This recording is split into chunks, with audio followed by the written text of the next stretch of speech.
jump in. Oh, okay, all right. We're smiling. Yes.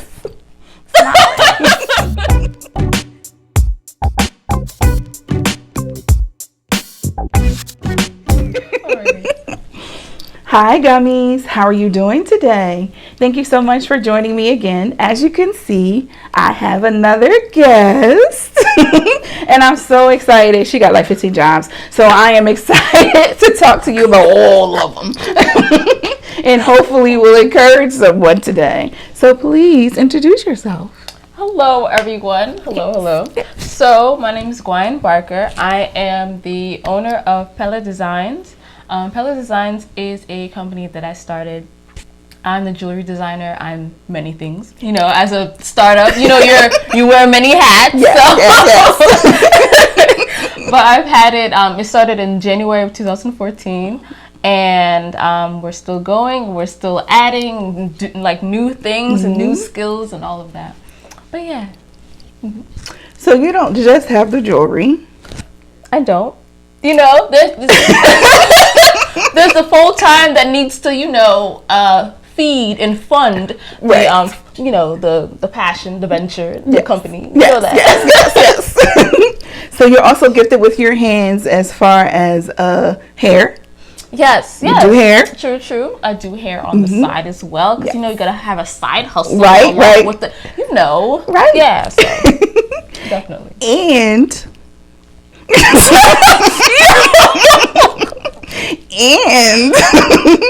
you also have a fabric. You and your mom, right? You sell head wraps. We do. Okay. So my mom. I'm first generation Liberian American. So a lot of my family is still back home in Liberia. So whenever I have family or anything that comes from home, I'm like, hey, can you slip some fabric in your, suitcase? Right. I mean, it's only right. Right. A couple yards of fabric. Just a couple three. A suitcase full for real. But yeah.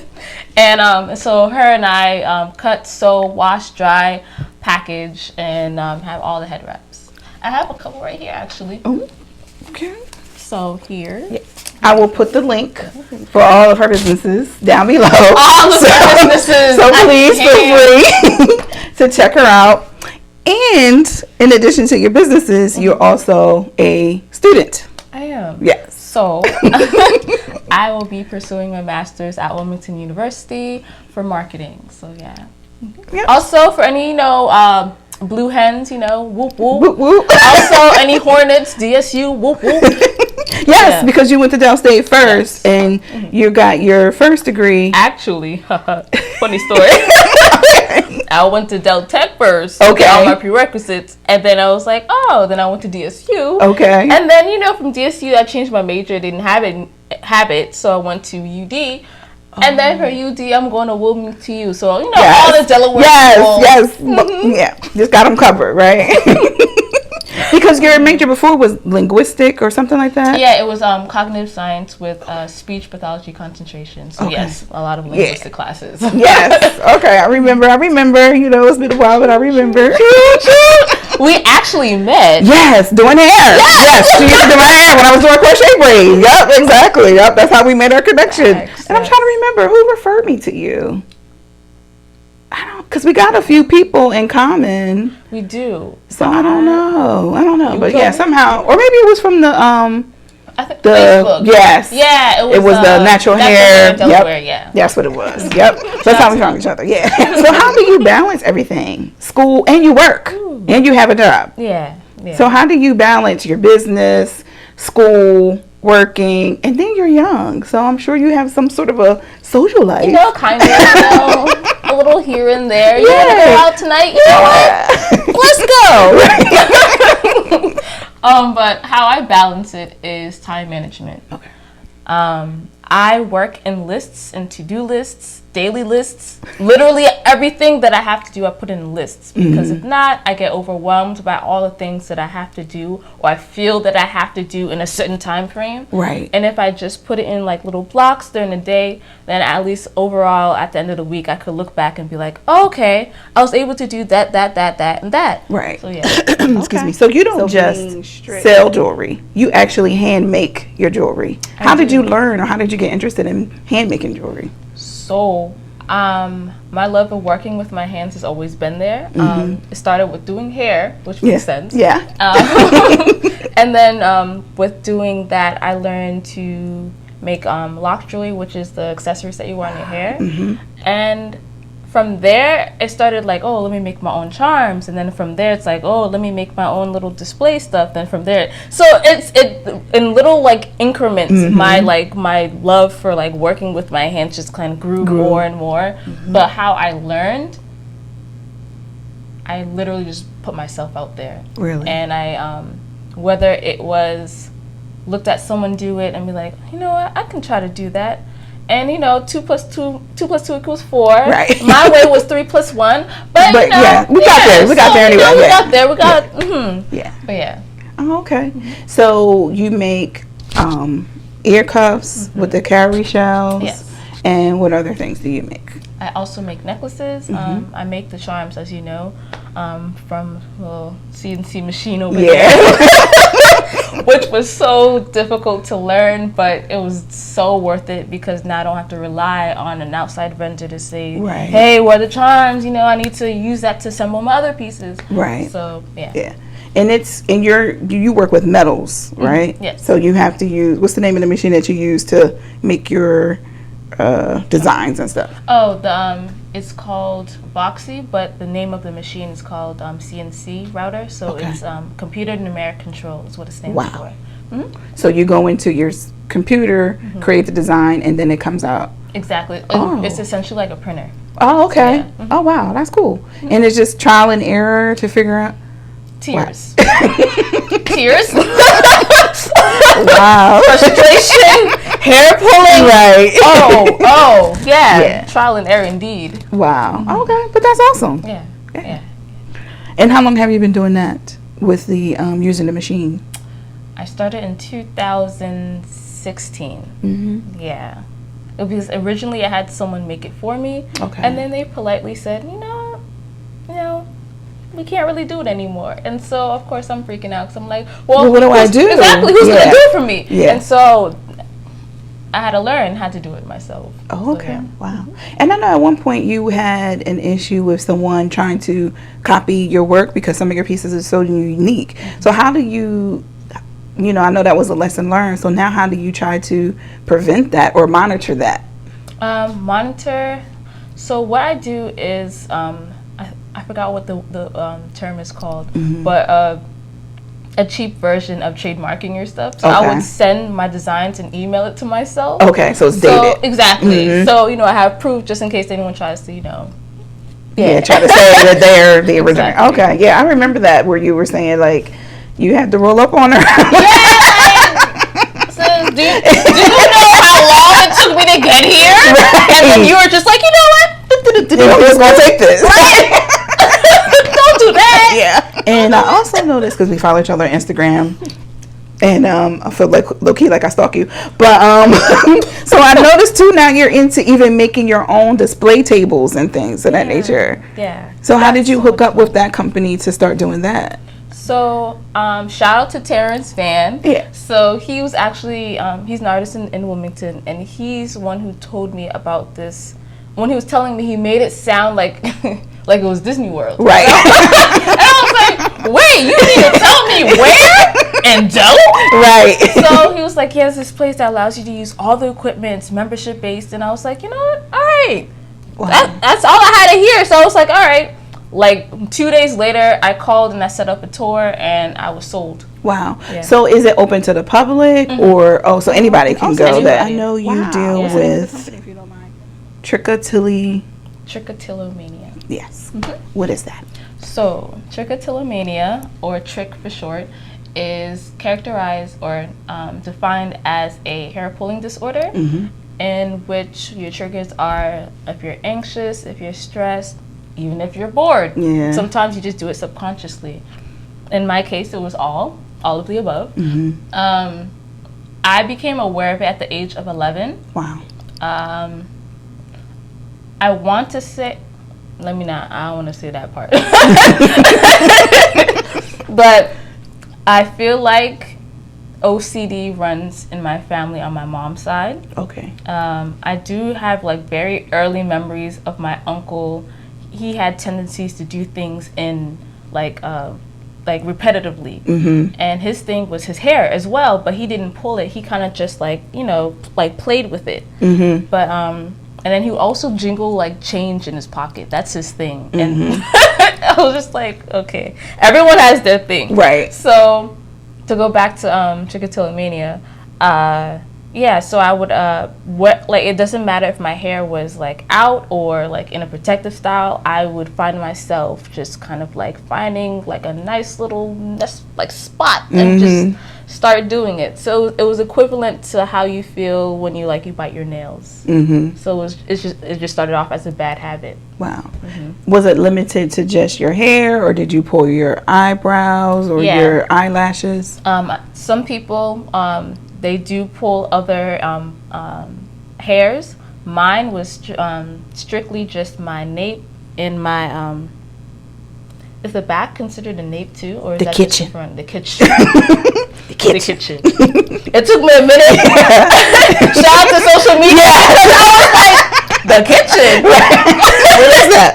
Right, hold up. The back of hair. It's the back of your So those are literally the perimeter of my hairline are my problem areas. Right.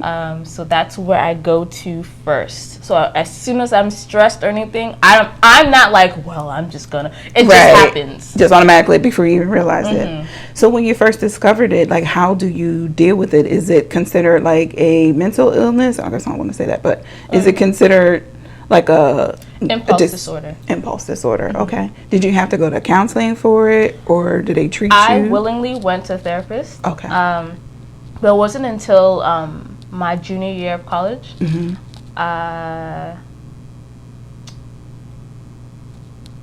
It was my first experience with a therapist, and he was very, very, very thorough. I almost signed him off because it was a he. Right. And I was like, how would you understand? Also, he wasn't black, and so I was like, you wouldn't understand because you don't know how our hair feels. So it's just those two things that I just completely wanted to write him off. Thank God I didn't, because he really helped me to see like the things that lead up to me and learning how to like almost like calm down before it happens, like practice mindfulness techniques and stuff like that, because prior to that nothing worked. No. Wow. Yeah.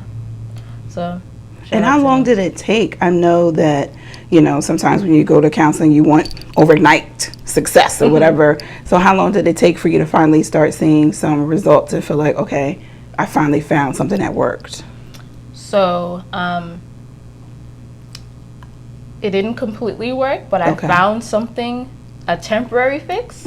So he asked me questions like, well, is it hair that is your problem? And I was like, I didn't know if it was hair. So I just was like, well, might be. He helped me narrow down things, so I'm not like, well, I don't know. Right. And like so much clarity concerning like this, and it came down to, I do like the texture of my hair. And so I like how it feels. I like the tactile feeling that I feel, but not although the description of trichotillomania is described as pulling, mine wasn't pulling. Mine was playing until it broke off. Okay. So that leads to bald spots, thinning areas, so on. But I like the texture of hair, because he was like, well, maybe get like a bracelet or something that has string. Maybe you like this. No, that didn't work. Didn't work. Didn't feel like her hair. Exactly. Yeah, that's my hair. No, that's string. Right. I know the difference. Yeah, my fingers are smart. They know. Exactly. They know the difference. Okay. So yeah, he really helped me narrow it down and clarify a lot of things that I wasn't aware of. Right. And so his mindfulness techniques, some of them did help, most of them didn't, because I was just like, this is a bunch of hoopla. Yeah. And it worked for me. I tried it. He's like, well, next time try, sitting on your hands. Yeah. Sitting on your hands? Yeah. That's not effective. Yeah. No, sir. But another thing that he suggested was literally like catching yourself in the act and trying to talk yourself out of it and down. And sometimes that did work. So, but my way is I completely shaved all my hair off because there will be nothing to pull. Right. So, how old were you when you did that the first time? I was 23 or 24. Okay. Between 23 and 24. I think 24, honestly. Wow. So was it a impulse, like I'm just going to go do it, or is it something that you kind of went back and forth about, like, no, I don't want to do my hair? Back and forth. Yeah. Because I started with, the style a couple years ago was to cut like a portion, like a section of your hair off, and be like, okay, I got a little fade over here. Yeah, I had like a little patch. Right. And so I was like, okay, I'm gonna start there. And so little by little, I would shave up areas. And then to the point where I just had like the middle part of my hair, I had like crochet braids. It was cute, y'all. Yeah. And then I was like, well, I'm already like halfway there. Exactly. So I went to get the rest of the hair shaved off. And my barber, that has been my barber for the past 5 years, was like, you sure? You sure? Now, you sure? Right. He's like, you're not, what you're not going to do. Just come back and blame me. Yeah. That's exactly how that works, because I know sometimes we have muscle memory, because I know I had got the LASIK surgery. Well, I had to get a more aggressive surgery, but even after I could see, my muscle memory still wanted me to push my glasses up, or at night when it was time to go to bed, I would still reach for my face to take the glasses off. So did you still feel the need to pull hair even after you cut your hair? I love that. Yeah. That's such a, because I can relate. Because even when I'm wearing contacts right now, I'm like, yes. Or even like sometimes, like when I first got it done, I would be ready to get into the shower, and the first thing I'm gonna want to do is reach for my glasses to take. Doing that all your life. Yes, exactly. And I'm gonna say it took months. Yeah. It took a while to not do that. For real. For me, when it was completely shaved, I was in disbelief for a couple of days. Yeah. And so because I had a buzz cut, I kind of, how when you get a buzz cut, you have that little bit of hair that you can just kind of... The little stubble like. Exactly. Yeah. So I was just kind of like going back and forth with it. And I was like, this is not the same. Right. But I really did this. Right. This is confirmation. So after that couple days, and then I realized like there's nothing there, then my urge went away. Oh wow. Yeah. And so it's not until it comes back where it's long enough for me to pull that I get the urge again to do it. Okay. But when it's short, you just kind of go. Yeah, exactly. Yeah. Okay. Yeah. What was the reaction of your family and friends when you did it? Well, guys. I have a little anecdote for you. Okay. So, actually, before I share that anecdote, get all the confidence that you need first before taking that step, because baby, not having any hair. And also my family, I come from a family of roasters. They will flame you up with no remorse. They'll just be like, and then you just be like, what can you do? Yeah. So muster up all of the self-worth, the self-identity, all that. Make sure you're good before doing that. Because when I came back with my bald head, not shaved low cut, right? Bald. They were like, and like you said, nobody can roast you like family. And boy, yeah. And they go in like they don't know you have feelings, or they don't care that you have feelings. Yeah, my family's like that. But it's not like they'll roast you. Like, they'll just make comments. Like, especially, like, my aunts and stuff. Like, just make little comments. Like, oh, you like to eat? That's the way they call me fat. Yeah.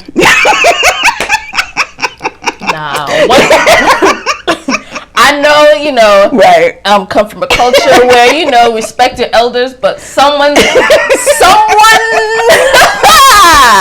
Ooh, right. I'm gonna shake the Thanksgiving table. Right.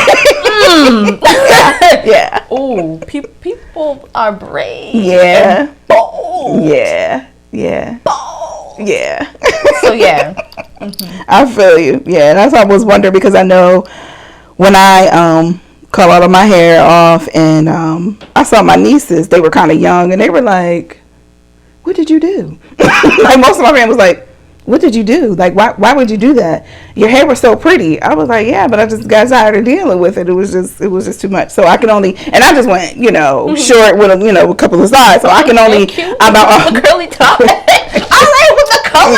A new cut. Thank you. So I can only just about imagine if I just went all in, like cashed all my chips and went all in. I can only imagine. My friends, they Super supportive. Yeah. It's the family that's like, they could care less about your feelings. Yeah. No, none. Not a care in the world. Yeah. But yeah.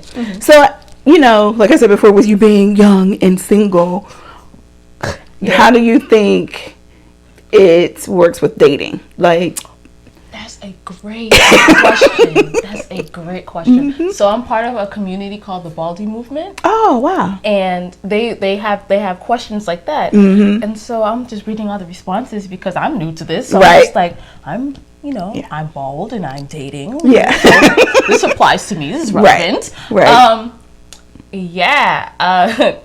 They gotta know at the gate. Yeah. Because I have a lot of these. Yeah. I have a lot of them, and some days it depends on how I feel. Right. So I'm like, don't want to be bald today, with the exception of winter. Because it's not cold. to be cold. Yeah. You gotta get some good hats, right? Exactly. Or some hair wraps. You know. Yeah. Yeah. Hair wraps. Yes. So yeah. But they have to know at the gate. Yeah. Like even on like the dating app that I'm on, there's you make sure the pictures, so they'll know. Yeah, because I know like a couple of times I got called sir. That happened to me once. Yeah, and I don't understand that. Yeah, I was like, right.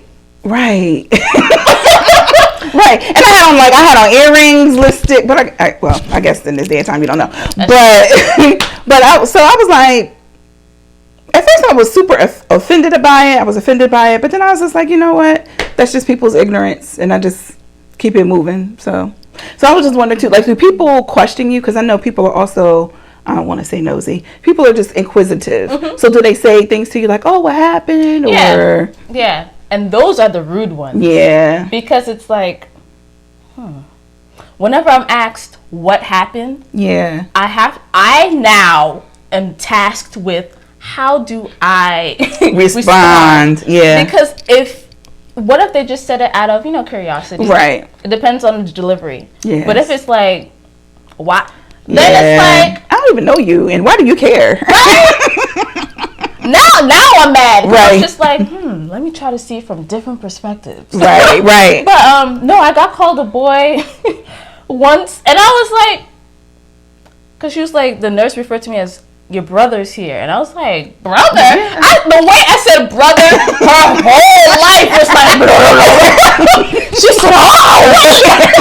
She was so afraid, and I was just like, well, I do look bummy today, but now I'm a whole girl. Like, look at my facial features. Right. The thing that I like to ask all of my guests is, if you had money, if money and time were limitless, what would you do? Well, I like to do many things. I would like to create things. I really enjoy making things with my hands. Wow. I really like seeing something from idea form actually turn into tangible objects. Right. Like, that's so fun to me. And I'm just like, what? Most of the things I make haven't existed yet. And so I'm just like, oh, wait. Right. So I'm just, so if anything, I would just like to make things forever. I'll just be a maker. Wow. So with your business, do you have any visions or ideas of things that you want to add to your current store to expand your options? Okay. Yeah. Yeah, like even, can I show you the conveyor belt? Yes. So I made this conveyor belt, and you're probably asking why, but it's one of those passion projects. Oh, so I made this goodness at NextFab with rolling pins. Wow. Also have my logo, and it is powered by, what do you call it? The gears, you see, they're laser cut and everything, and so they actually move the belt. Stuff like this that people are like, why? And I'm like, I know why. Right. So it was something like passionate. You wanted to make, and then you just went. Now, when you go there, do they help you with it, or is it just all? Definitely. Oh, okay, I was about to say, or is it all you to kind of just figure it out? So you go there, and then you explain to someone what your vision is, and they don't make it for you, right? But they show you how to make it. Exactly. Wow. So guidance. Yeah. Definitely guidance. Wow. But yeah, it literally is my Disney World. Yeah. Like, I can go there with a drawing. Like, is this possible? Oh, yeah. Okay. Get this. All right. Cool. Now, is it just wood, or what other things can you work with to make things there? There's what do you call it? So there's wood. That's the main thing. There's 3D printing, which is awesome. My gosh, that place is 3D printing. They have like electronics where you can like make robots and cars and stuff like that. And they have a class for a robotic hand. And I really wanted to use that with like my bending boot to like hand business cards. Right. But I feel like it would scare people. Yeah. You should do it. I You should. Yeah. Okay. Yeah. All right. When someone asks about you or your business, what would you want them to say? I like this question. I would like them to say that I'm going to say me, and then I'm going to say my business. I would like them to say that I'm ambitious, a go-getter, and I really want to be at the point where I can say I'm unafraid. Oh, wow. Because that fear is really something else. Now with my business, I want people to feel like when they wear my jewelry, I want them to feel like they're representing what they already are, like their ancestors, their lineage, them. Right. Before the invasion, and you know what I'm referring to. So, yeah. And this is why I show the behind the scenes. I want y'all to see that I didn't go to school for this. Right. Like I'm doing this on my own, and that's the part that's a little like fearful because I don't have a blueprint. I don't know what I'm doing. Right.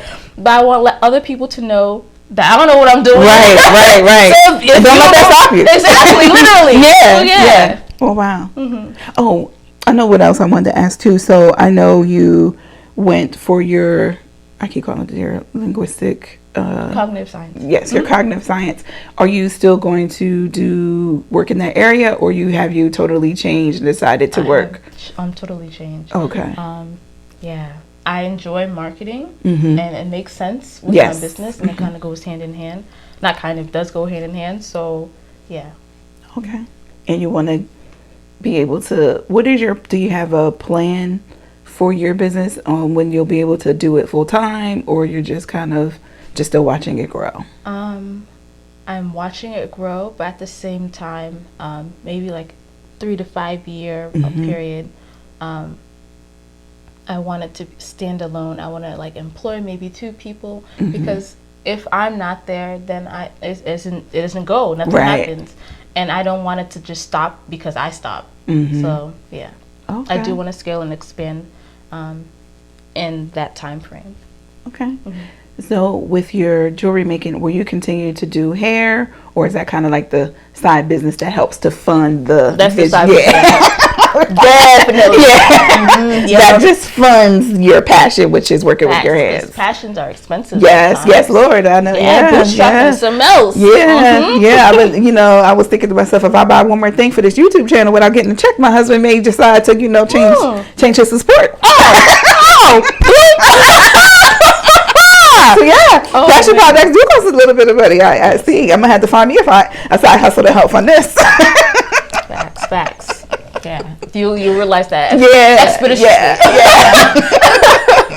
Oh, so, any final thoughts or advice or anything you want to give to the gummies? Yes, advice. Yes. So, don't allow fear to stop you when you want to do things. Write it out, put it like a timestamp on when you want it to get done. Make actionable steps.